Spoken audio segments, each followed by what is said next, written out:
there is only really two reasons to perform the compulsions, the actions that seemingly so bizarre. The first reason is it is to check whether an action has been committed. Action include mental action, it includes physical action, it includes also feelings and urges.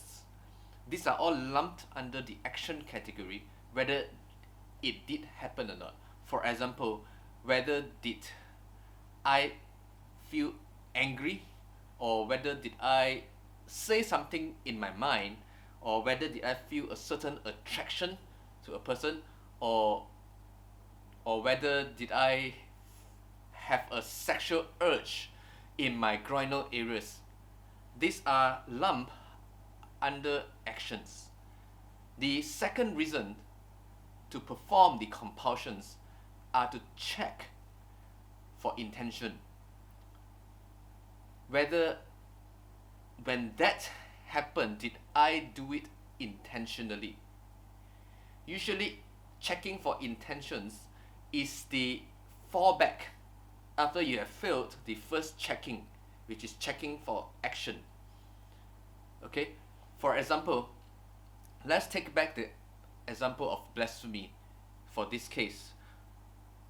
If the person think he has thought negatively about the Holy Spirit, he will perform this checking, the checking for action, whether he has thought negatively about the Holy Spirit. He will rehearse the event that led up to the point where he think that thought was thought.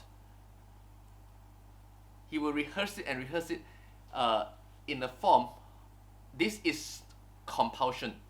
The compulsion in this case is to rehearse the events. And when after he performed this checking,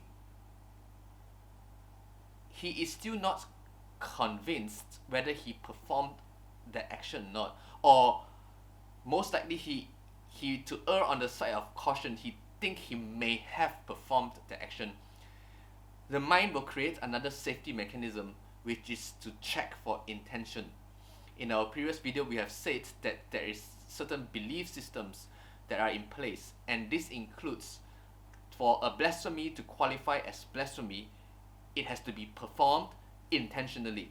And in this instance, the person will begin again to check for intention. Perchance he has actually thought of it. Did he think of it intentionally?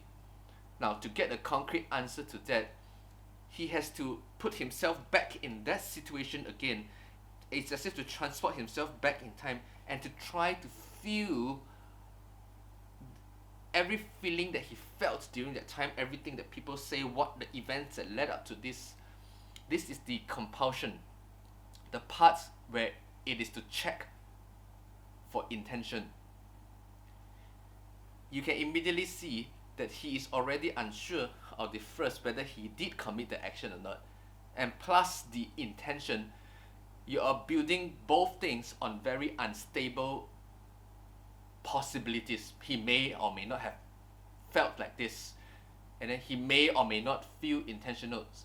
Therefore, from the onset, it is a no-win situation for that person, and therefore he will be stuck in this loop for a long time. Again, there is only two actions. There is only two reasons to perform the compulsions: to check for action and to check for intention.